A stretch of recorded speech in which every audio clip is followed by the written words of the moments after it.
जन्म के आज के समारोह में मंच पर श्री सुनील अंबेकर जी का हृदय से स्वागत है।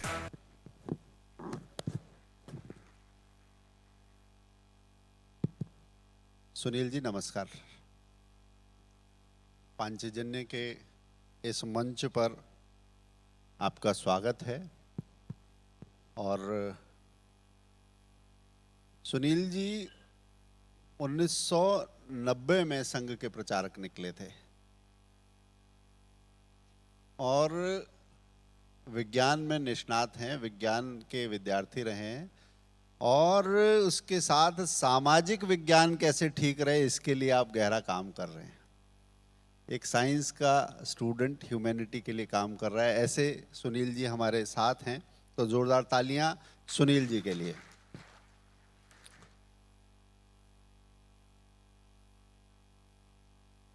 सुनील जी, आज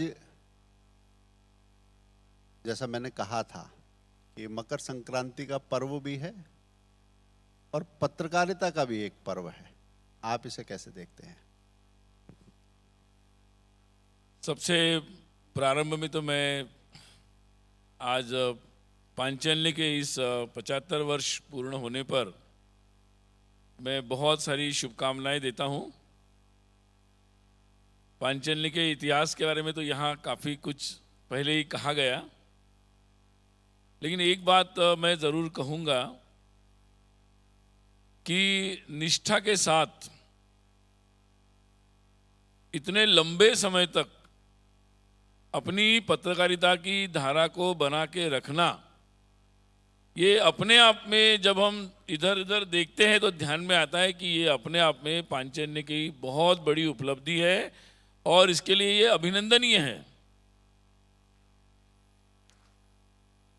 क्योंकि कार्य प्रारंभ तो होते हैं परंतु कई संकटों के बाद भी उसी निष्ठा के साथ चलते रहना ये बहुत कठिन है। और आज आप पांचजन्य के संपादक हैं तो मैं उस सारी यात्रा के आज आपने धुरी संभाली है, तो मैं उन सब के लिए आपके माध्यम से बधाई और उनको नमन करना चाहता हूं कि जिन्होंने इस राष्ट्रीयता की धारा को लगातार लंबे समय तक चला के रखा है।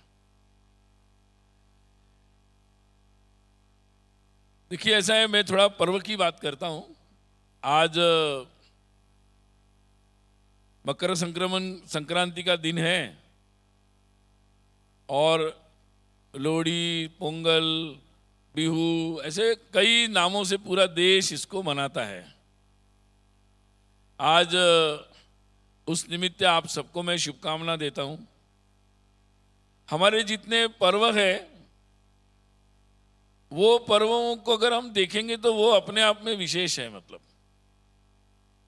हमारी राष्ट्र और राष्ट्रीयता की पहचान से वो जुड़े हैं। अगर मैं भारत की बात कहूं तो भारत मतलब क्या है? भारत मतलब सबको जोड़ने वाला, सबकी चिंता करने वाला, अपने आप में अपनी समृद्धि भी इसलिए करने वाला कि जिसके कारण मैं सबकी चिंता कर सकूं, वो भारत है।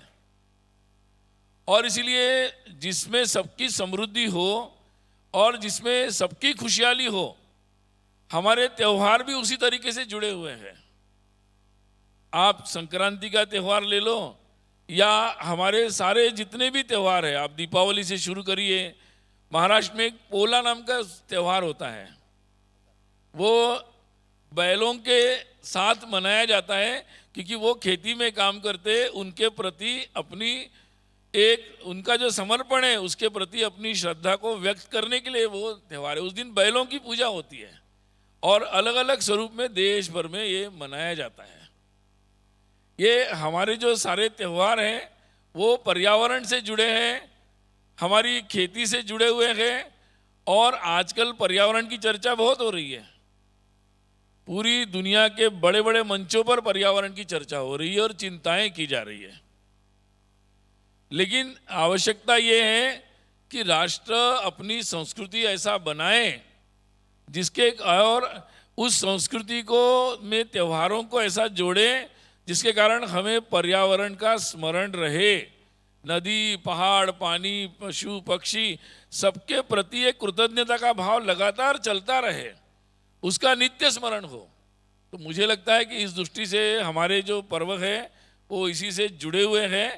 और आज ये संक्रांति भी उसी तरीके का पर्व है जो सूर्य से भी जुड़ा है, उसके संक्रमण से भी जुड़ा है, संक्रमण से निकलने से भी जुड़ा है। तो मुझे लगता है कि आज ये भारत की जब बात प्रारंभ हुई तो मुझे लगा भारत बिल्कुल वास्तव में स्वयं अपनी समृद्धि को भी विश्व की कल्याण के साथ जोड़कर देखता है। और इसीलिए हमारे ये सारे त्यौहार लगातार बड़े तौर पर मनाए जाने चाहिए।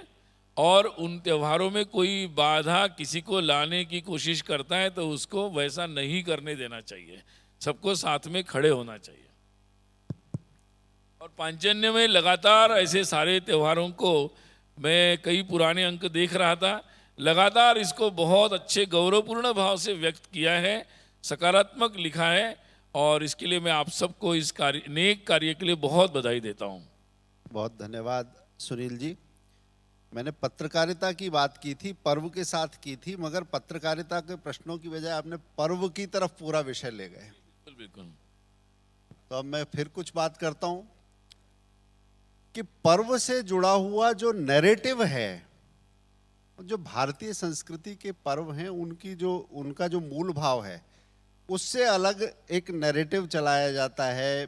पर्वों का जो उत्साह होता था, उत्साह को दबाने की कोशिश होती है। इस सारे नैरेटिव को कैसे देखते हैं और आने वाले समय में भारत के ये जो पर्व हैं कैसे दुनिया के लिए प्रेरणा हो सकते हैं? आपने थोड़ा इशारा किया है, मगर मैं खासतौर से उस नैरेटिव के संदर्भ में समझना चाहूँगा। नहीं, बिल्कुल बात सही है। देखिए, पर्वों से हम लोगों को अपनी इस संस्कृति का, इस कृतज्ञता की संस्कृति का स्मरण होता है। और हमारे अंदर की एकता, मतलब जो भी भेद होते हैं आर्थिक दृष्टि से या अन्य किसी तरीके, उन सबको भूलकर पूरी खुशी से एक दूसरे से जुड़ने का अवसर देता है त्यौहार। और इसलिए मुझे लगता है कि इन त्योहारों को बढ़ चढ़ कर मनाना चाहिए। और ये त्यौहार अपने आप में पर्यावरण से जुड़े हुए हैं। अब आजकल कुछ लोग बात करते हैं कि होली आ गई तो उनको पानी की याद आती है कि भाई पानी बचाओ। अब कुछ और त्यौहार आ गया तो लगता है कि पोल्यूशन हो जाएगा। मैं ऐसे मानता हूँ कि निश्चित रूप से हम लोग स्वयं पर्यावरण की चिंता करने वाले लोग हैं। हमारे त्यौहार ही उसी के लिए है। अगर हमें मिट्टी का स्मरण रहेगा, प्राणियों का स्मरण रहेगा तो पर्यावरण की रक्षा होगी। और इसलिए मुझे लगता है कि इन पर बहुत लोग चुप्पी साध लेते हैं ऐसे नकारात्मक नैरेटिव जब आते हैं। मुझे लगता है कि सामान्य जन जो रोज़ ऐसे त्योहारों को मनाते हैं उनको खुलकर इन त्योहारों के बारे में अपनी बात बिल्कुल सटीक शब्दों में स्पष्ट रूप से सामने लानी चाहिए। और ऐसे लोगों को करारा जवाब देना चाहिए जो किसी न किसी तरीके से हिंदू धर्म, उसकी संस्कृति और जो उसके ऊपर अपने किसी न किसी रूप में आकर उन पे ऊपर एक हमला करते रहते हैं। मुझे लगता है कि इससे हमारे त्योहारों को बचाना आवश्यक है और उस पर मुखर होकर बोलना आवश्यक है। मतलब साल भर पानी बचाएं, सिर्फ होली पर पानी बचाने का हल्ला ना मचाएं। आप कहने का अर्थ ये मैंने उसको समराइज कर दिया। ये आप शब्द आपके, लेकिन मैं सहमत हूँ। हाँ जी। एक सुनील जी, आप लंबे समय तक अखिल भारतीय विद्यार्थी परिषद का काम आपने निकट से देखा है, दायित्व आपने उसका संभाला है। ये जो हमने वॉर ऑफ नैरेटिव की बात की, विमर्शों का ये जो युद्ध लगातार चलता है, उसमें छात्र राजनीति, विश्वविद्यालय कैंपस जो परिसर है वो इसका अड्डा कुछ लोगों ने बना दिया, राजनीति का अखाड़ा। आप कैसे देखते हैं इसे?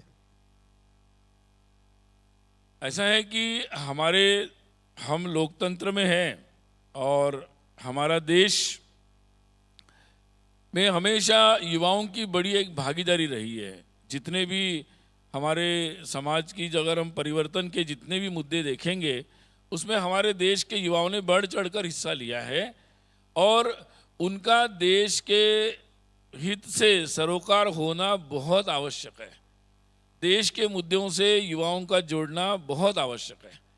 हाँ, ये बात सही है कि अपने देश में कुछ लोगों ने इस बात को, जब उनके सारे विचार, मतलब उन्होंने जितने भी विचार रखे और युवाओं को हिंसक रास्ते पर या जातिवाद के रास्ते पर अपने राजनीति के लिए मोहरा बनाने का प्रयास किया, और जब ये बातें असफल होती दिखी तो वो आजकल वो लोग कैंपसों में जाकर अपने उन बातों को किसी ना किसी तरीके से गलत तरीके से प्रस्तुत करने के प्रयास कर रहे हैं।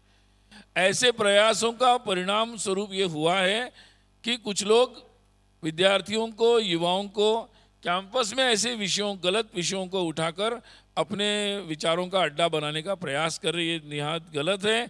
मुझे लगता है कि देश की युवा शक्ति जागरूक है और मैं देख रहा हूँ कि जब देश में देश विरोधी नारे लगाए जाते हैं तो देश का छात्र, युवा इसका विरोध करता है। देश के युवाओं ने अपनी दिशा ले ली है, वो देश के विकास देखना चाहते हैं, देश को एक सुजलाम सुफलाम देखना चाहते हैं और देश की सुरक्षा में, देश के हित में वो खड़े होना सीख गए हैं।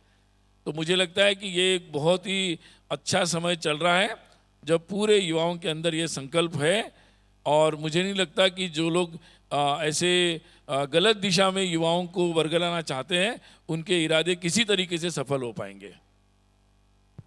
उनके इरादे लगातार प्रहार तो वो करते ही रहते हैं और आज जब पांचजन्य के 75 वर्ष है, ये देश अमृतोत्सव मना रहा है।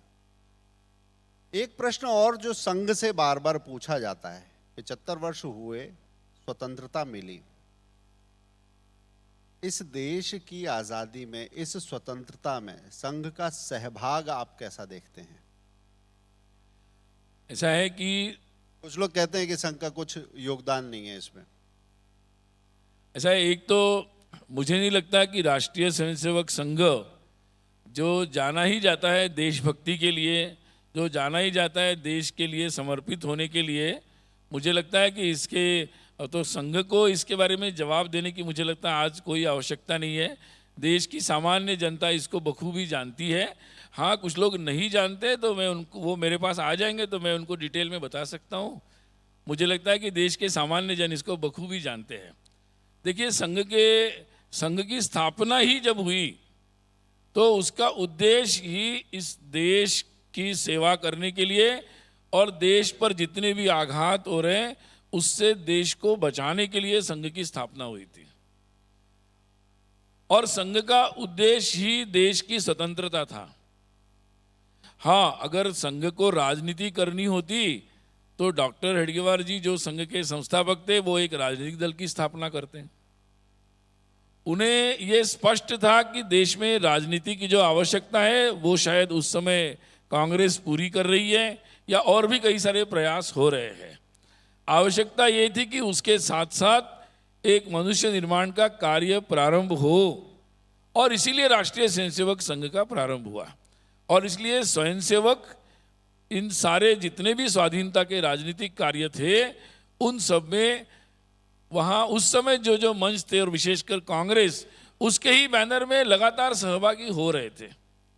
इसके उदाहरण आपको डॉक्टर जी स्वयं संघ के अपने सरसंघचालक पद त्याग कर जंगल सत्याग्रह में सहभागी हुए थे, जेल गए थे, हम सब जानते हैं। और ऐसे कई स्वयंसेवक हैं।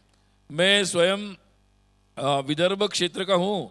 विदर्भ में चिमू राष्ट्रीय है जो 1942 के आंदोलन में काफ़ी प्रसिद्ध हुआ था और उस चिमू राष्ट्रीय क्षेत्र में ही एक पुलिस स्टेशन पर हमला हुआ था और उसमें कुछ लोगों को फांसी की सज़ा दी गई थी। उसमें एक स्वयंसेवक थे संघ के, रमाकांत देशपांडे, उनको भी फांसी हुई थी।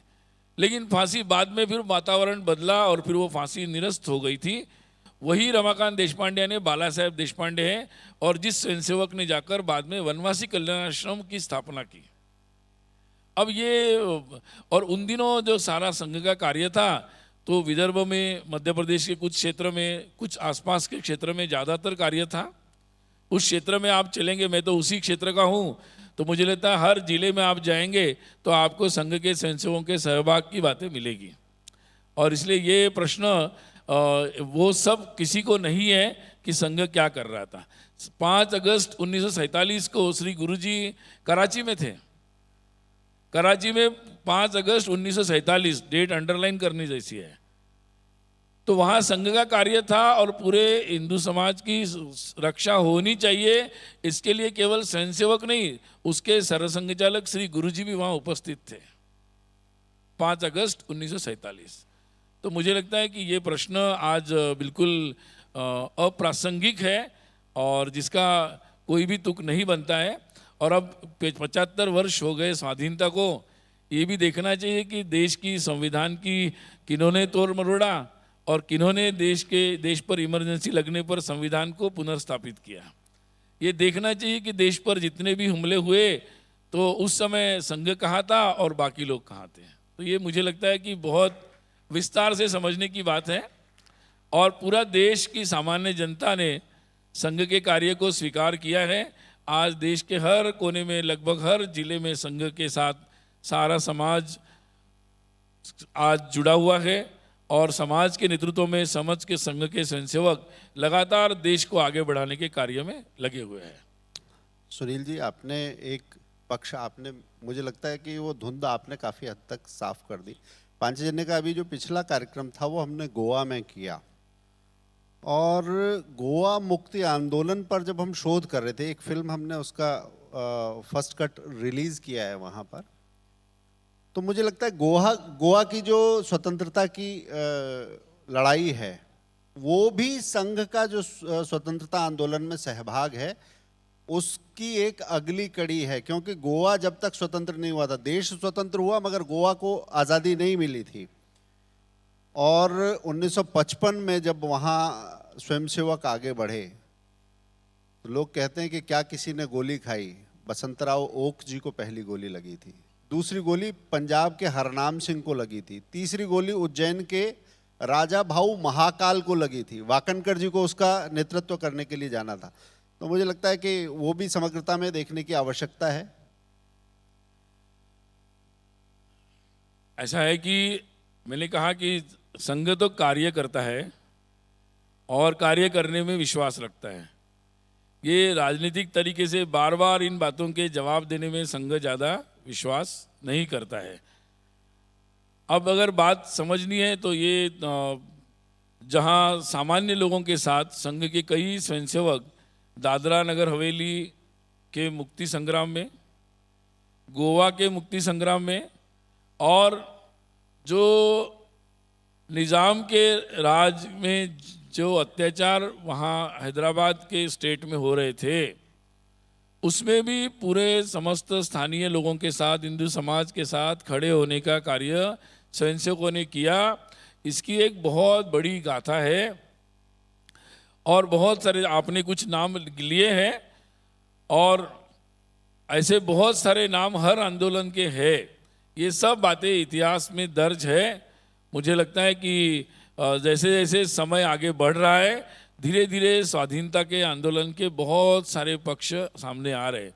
ये बात केवल संघ की नहीं है, हमारे देश में ये बात उठाई गई कि स्वाधीनता जो है वो तो कुछ ही लोगों के कारण स्वाधीनता मिल गई।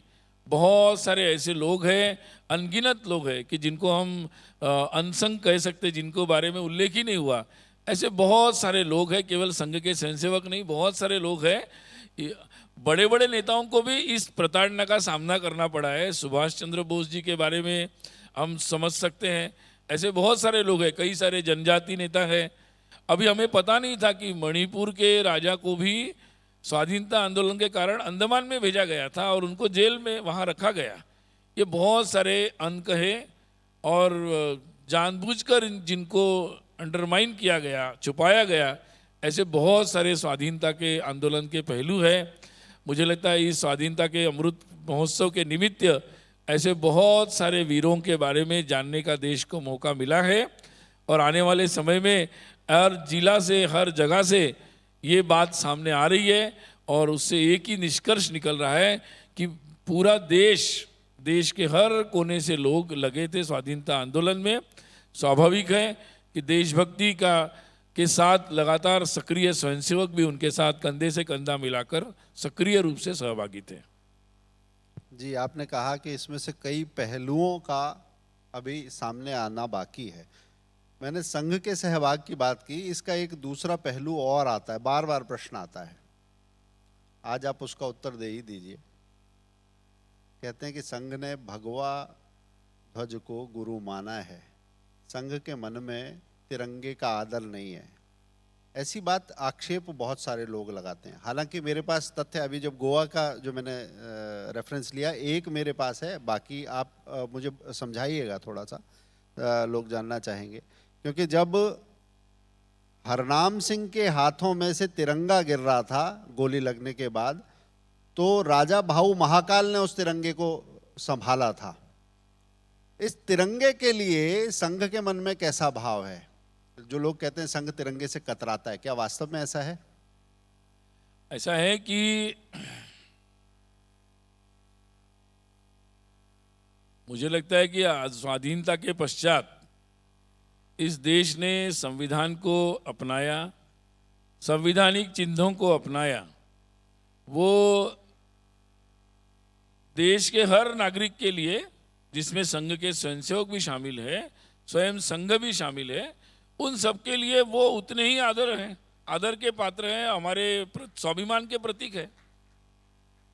इसके बारे में मुझे लगता है कि कोई भ्रम नहीं होना चाहिए।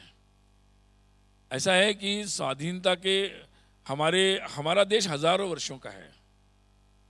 हजारों वर्षों में ऐसे प्रतीक उभर कर आए जिसको हम सांस्कृतिक प्रतीक कह सकते हैं, और जो राष्ट्र के साथ जुड़े हैं उन प्रतीकों को प्रतीक के रूप में, स्वाभाविक रूप से उन प्रतीकों से लोगों का जुड़ाव है। जिसका भगवा रंग है, भगवा झंडा है, उससे जुड़ाव है लोगों का, स्वाभाविक है।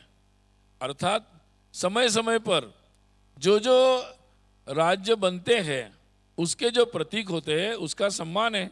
और इसलिए स्वाधीनता के जब संविधान बन रहा था उसके पूर्व बहुत सारे, कांग्रेस ने कितने झंडे अपनाए थे, एक के बाद एक, दो, तीन, बहुत सारी चर्चाएं हो रही थी। तो झंडा जब तक अंतिम नहीं हुआ तब तक बहुत सारे राष्ट्रीय झंडों के बारे में चर्चा हुई थी, सभी लोग उसमें सहभागी थे। संविधान जिस दिन से अपनाया गया उस दिन से हमारे प्रतीक वो बन गए हैं। और संघ कार्यालय के बारे में ऐसा है, संघ कार्यालय पर तो लगातार ये तिरंगा लगाया जाता है, पहले भी लगाया जाता था, अभी भी लगाया जाता है। कितने सारे स्वयंसेवक हैं वो अपने अपने सब जगहों पर लगाते हैं। सार्वजनिक जगहों पर लगाने के जो कानून थे उसके अनुसार कार्यालय पर जब सार्वजनिक रूप से लगाने की अनुमति मिली है तब से वहां पर भी लग रहा है। उससे पहले कानून नहीं था जो और मुझे ये पता है कि चाहे 1990 का, मैं तो उसका हिस्सा हूँ, 1990 में जब श्रीनगर में तिरंगा झंडा जलाया गया तो जहां हुआ तिरंगे का अपमान वहीं करेंगे उसका सम्मान, इस नारे के साथ हम अपने, मैं तो नागपुर का हूँ, कॉलेज जीवन में ही हम लोग इस बात को लेकर आंदोलित हो गए और पूरा संघ के सारे लोग हमारे साथ थे। मैं संघ का पार्टी था, तो मुझे लगता है तो ये बात तो मैं बता सकता हूँ कि कभी भी ऐसे विषय ही नहीं है। ऐसा इस देश में कुछ लोगों के पास मुद्दे नहीं है, कुछ लोगों के पास अपने कुछ कर्तृत्व नहीं है, केवल कुछ बापदादाओं के कर्तृत्व बताते रहते हैं, वर्तमान के कर्तृत्व नहीं है शायद उनके पास, इसीलिए ऐसी चर्चाएं करते रहते हैं। तो संघ अपनी सेवा में ही लगा रहता है और देश सेवा में लगा है, लगा था, लगा है, लगा रहेगा। अब मुझे लगता है प्रश्न इस पर हो गए। नहीं, मुझे आपकी जो अंतिम पंक्ति है प्रश्न वहीं से है, लगा था, लगा है, लगा रहेगा। आपने एक किताब लिखी है RSS road map for 21st century, तो पांचजन्य के 75 वर्ष हुए, संघ के 100 वर्ष होने वाले हैं। भविष्य, क्योंकि संगठन की यात्रा संगठन के तौर पर 100 वर्ष की सरल नहीं होती, सहज नहीं होती। कैसी ये यात्रा है और आगे का रास्ता कैसा है?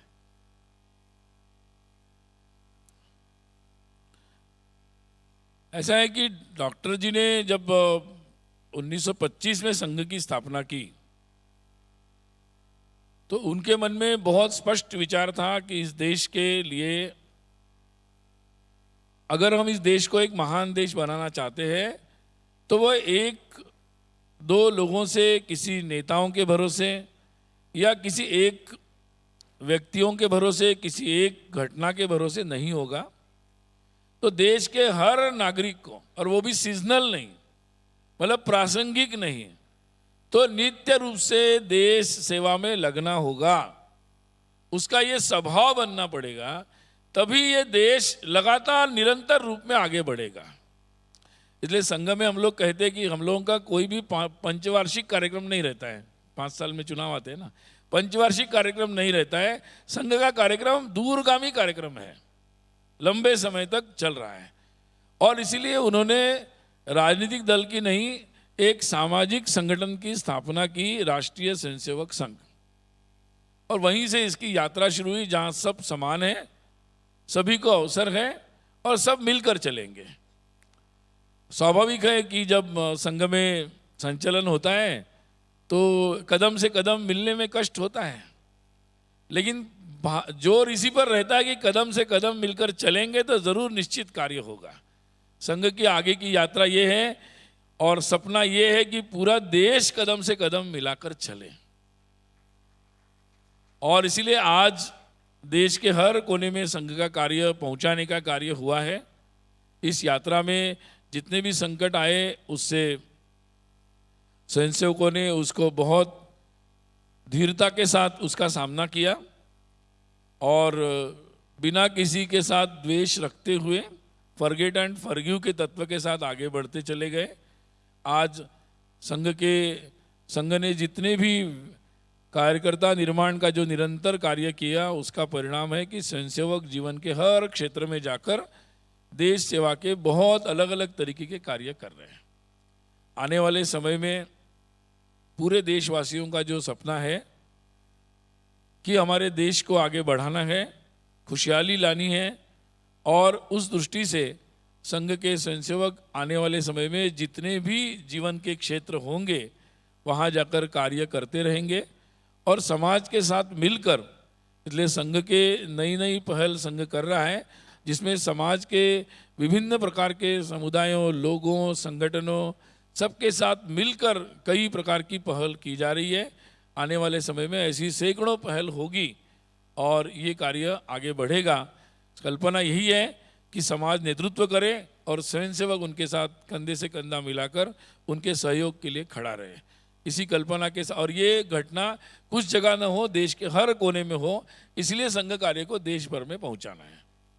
तो मुझे लगता है कि आने वाले समय में जीवन के हर क्षेत्र में ऐसे देश आगे बढ़े, इसके लिए स्वयंसेवक सक्रिय होते हुए आपको दिखेंगे।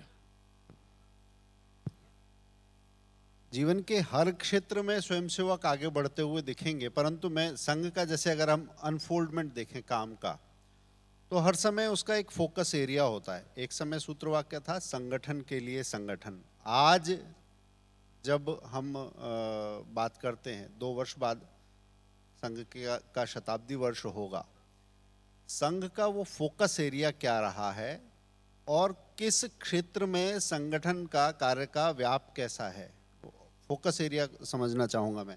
कि एक तो संगठन के लिए करते हैं, कुछ सेवा कार्यों में दिखता है, कुछ शिक्षा क्षेत्र में दिखता है, सीमा के लिए जो जागरण के लिए दिखता है, उसके लिए सेंसिटिव जो सीमा है उसके लिए लोगों को चेतना जगाने में दिखता है। आगे संघ का फोकस एरिया क्या है? ऐसा है कि जब हमारा राष्ट्र आगे बढ़ता है तो उसमें जीवन के सारे क्षेत्रों में आगे बढ़ना आवश्यक है। आज मुझे लगता है कि सबसे महत्वपूर्ण कार्य ये होगा कि जब देश आगे बढ़ रहा है तो उसके विकास यात्रा में सभी सहभागी हो और उस विकास का लाभ भी देश के सभी लोगों को प्राप्त हो। उस विकास यात्रा के सहयात्री सभी लोग बने, समाज के हर वर्ग के लोग, चाहे वो सामाजिक दृष्टि से आगे हो, पीछे हो, कहीं भी रहते हो और आर्थिक दृष्टि से किसी भी अवस्था में हो, उन सबको आगे बढ़ने का अवसर कैसा मिले, उन तक हम कैसे पहुँचे और वो सब लोग इसमें शामिल हो, ये मुझे लगता है कि संघ की दृष्टि से बहुत महत्वपूर्ण विषय है। और साथ ही हमारे युवाओं को ये प्रेरणा मिले कि वो जहाँ जहाँ है अपने करियर, अपनी जो भी बुद्धि क्षमता है उसको देश के उस क्षेत्र में आगे बढ़ने में अपनी लगाएं। इसके लिए उनको प्रेरित करने का कार्य, तो ये 2 महत्वपूर्ण कार्य है। क्योंकि देश में अगर सहभाग रहेगा और जो विवेक रहेगा तो मुझे लगता है कि उचित निर्णय भी होंगे और उस निर्णयों में सभी सहभागी भी होंगे, तो देश का भविष्य निश्चित रूप से उज्जवल होगा। तो विस्तार रूप से कई सारे क्षेत्र में ये कार्य लगातार चलता रहेगा। आपने सहभाग की बात की, मैं एक प्रश्न और जानना चाहूँगा कि सामाजिक क्षेत्र में एक तकनीक का प्रभाव, संघ से बाकी सब चीज़ों की बात करी जाती है, तकनीकी क्षेत्र की बात नहीं करी जाती। जैसे तकनीकी कंपनियां आज लोकतंत्रों को प्रभावित कर रही हैं, लोगों की राय को प्रभावित कर रही हैं, चुनी हुई सरकारों को प्रभावित कर रही हैं, और इतना ही नहीं, समाज का एक वर्ग जो है वो तकनीक में खुद को पिछड़ा हुआ, उपेक्षित या अलग भी महसूस कर सकता है, उसका तकनीकी ज्ञान ज़्यादा नहीं है। तो तकनीक के साथ कदम ताल को समाज का भी और संघ का, उसको आप कैसे देखते हैं? तकनीक के इंटरवेंशन को आप कैसे देखते हैं?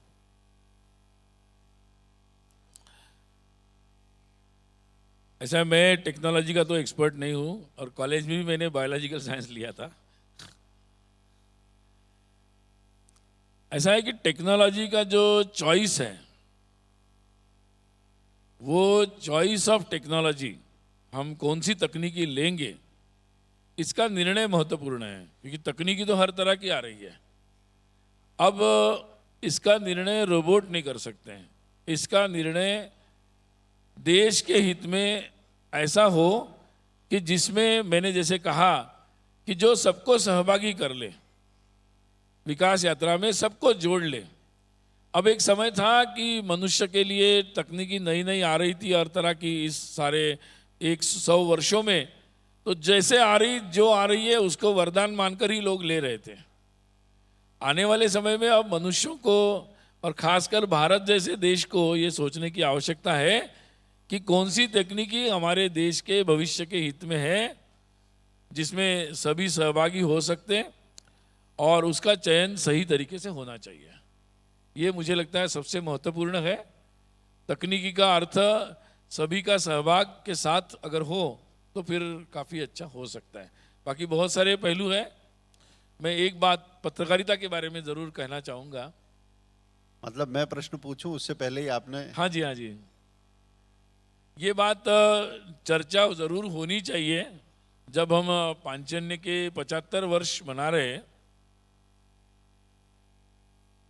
तो हम लोग देश के राजनीति की चर्चा बहुत करते हैं, देश के तकनीकी भी चर्चा हम लोग कर रहे हैं और बहुत सारे विषयों की हम लोग चर्चा करते रहते हैं। परंतु इम्पॉर्टेंट ये भी है कि देश की जो पत्रकारिता है उसकी भी चर्चा होना आवश्यक है। और आज मुझे लगता है कि प्रामाणिकता की आवश्यकता है कि क्या, क्योंकि अब समाचार जो जा रहा है वो सभी के पास जा रहा है। इस समय प्रामाणिकता की बहुत आवश्यकता है, ऑनेस्टी की पत्रकारिता में आवश्यकता है, क्योंकि अगर एक जगह कहीं चूक हो गई तो वो इतनी गति से वो समाचार या वो बातें फैलती है लोगों के पास कि आप डैमेज कंट्रोल करने से पहले पूरा डैमेज हो जाता है। और इसीलिए जहाँ से समाचार उत्पन्न हो रहे या उन लोगों को, और खासकर कोई भी समाचार कहीं से आ जाए, लोग चेक करते हैं कि मेन मीडिया के लोगों ने क्या लिखा है। अगर वो दे रहे हैं तो उसको लोग ऑथेंटिक मान लेते हैं। और इसलिए मुझे लगता है कि समाचारों के बारे में प्रामाणिकता ये बहुत ज़्यादा ज़रूरी है। दूसरा ये है कि आज कई लोग मतलब फेक न्यूज़ के बारे में काफ़ी कुछ सुनने को मिलता है। कभी सोशल मीडिया में भी आता है, कभी मेन मीडिया में भी आता है, कई केसेस चलती रहती है। तो मुझे लगता है कि आज ये निश्चित महत्वपूर्ण है कि प्रामाणिकता के साथ को एक बहुत प्रमुख मापदंड पत्रकारिता के जगत में बनाना आवश्यक है। और मैं इस अवसर पर कहूँगा कि पांचजन्य ने अपनी 75 वर्ष की यात्रा में इसको एक महत्वपूर्ण मापदंड रखा है। और इसीलिए लोग ऐसे कई विषयों के बारे में जब कुछ विषय आते हैं तो पांचजन्य को इसीलिए देखते हैं कि इन्होंने क्या लिखा है। अगर इन्होंने भी लिखा है तो वो सही होगा, निश्चित सही होगा। और अगर इन्होंने उस तरीके से नहीं लिखा है, इसका मतलब कहीं ना कहीं गड़बड़ है। और मैं ज़रूर ये विश्वास व्यक्त करता हूँ कि आने वाले समय में भी आप लोग इस बात को जारी रखेंगे और आपसे प्रेरित होकर इस अमृत महोत्सव के निमित्त पत्रकारिता के जगत के सारे लोग भी इसको एक प्रेरणा के रूप में, अनुकरणीय तत्व के रूप में स्वीकार करेंगे। मैं इसके लिए सभी को आग्रह भी करता हूं और शुभकामना देता हूं। सुनील जी, आपने अभी जो फेक न्यूज़ के संदर्भ में कहा कि पांचजन्य पर लोग भरोसा करते हैं, मैं एक बात बताना चाहूँगा। वास्तव में झूठी खबरों से ये लड़ाई ये सरल नहीं होती और मीडिया में कोई दूसरे का नाम नहीं लिखता। पिछले 6 साल 7 साल हमने एक स्तंभ चलाया नारद के नाम से, जिसमें मीडिया में ऊंचे पदों पर बैठे हुए लोग हमारे लिए कंट्रीब्यूट करते हैं। कोई नाम नहीं लेता और हम किसी को पैसा नहीं देते, मगर मीडिया में कहाँ गड़बड़ हो रही है वो बात पांचजन्य ताल ठोक कर लिखता है। बड़े बड़े पत्रकार फेक न्यूज़ का काम, आपको झूठी खबरें फैलाते हुए मिल जाएंगे, मगर हमने कहा कि आने वाली पीढ़ी को अगर पत्रकारिता के लिए तैयार करना है तो उसको कमर मजबूत करनी होगी। हमने IIMC जैसे संस्थानों के साथ हाथ मिलाया। 15 छात्र जो हैं उन्होंने बड़े संस्थान और बड़े पत्रकारों की 15 झूठी खबरों को पांचजन्य के माध्यम से इस देश के सामने एक्सपोज किया। एक और चीज, फेक न्यूज तो है, मगर फेक न्यूज कुछ लोगों का धंधा है, कुछ लोगों ने फैक्ट चेकिंग को धंधा बना लिया है। पांचजन्य से वो लोग भी नहीं बचे हैं। एक कुछ स्वनामधन्य जो फैक्ट चेकर हैं, हमने उनके तथ्यों की जब पड़ताल करी तो 36 झूठ पकड़ में आए। तो हमने कहा कि जिनका सच से 36 का आंकड़ा है वो सच के सौदागर बनते हैं, उनको भी पांचजन्य ने इस देश के सामने एक्सपोज किया है।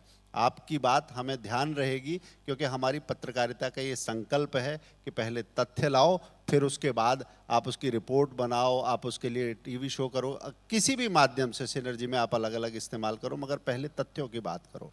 सुनील जी, आपने अपने अति व्यस्त समय में से ये समय निकाला है। मुझे पता है कि आपकी यात्रा है, शेड्यूल है, और जब मैंने आपसे आग्रह किया तो इस बहुत व्यस्त दिन में से भी आपने पांचजन्य के लिए कि मैं निश्चित आऊँगा ऐसा करके, नरेंद्र जी और आप अभी दोनों को आपको निकलना है, आपने समय निकाला। मेरे पास शब्द नहीं है, परंतु पूरे पांचजन्य की तरफ से ही नहीं, मैं भारत प्रकाशन परिवार की ओर से आपको आपका अभिनंदन करता हूँ, आपका धन्यवाद करता हूँ। धन्यवाद सुनील जी। पूरे पांचजन्य और परिवार और भारत प्रकाशन सभी को मेरी बहुत बहुत शुभकामनाएं। बहुत बहुत धन्यवाद।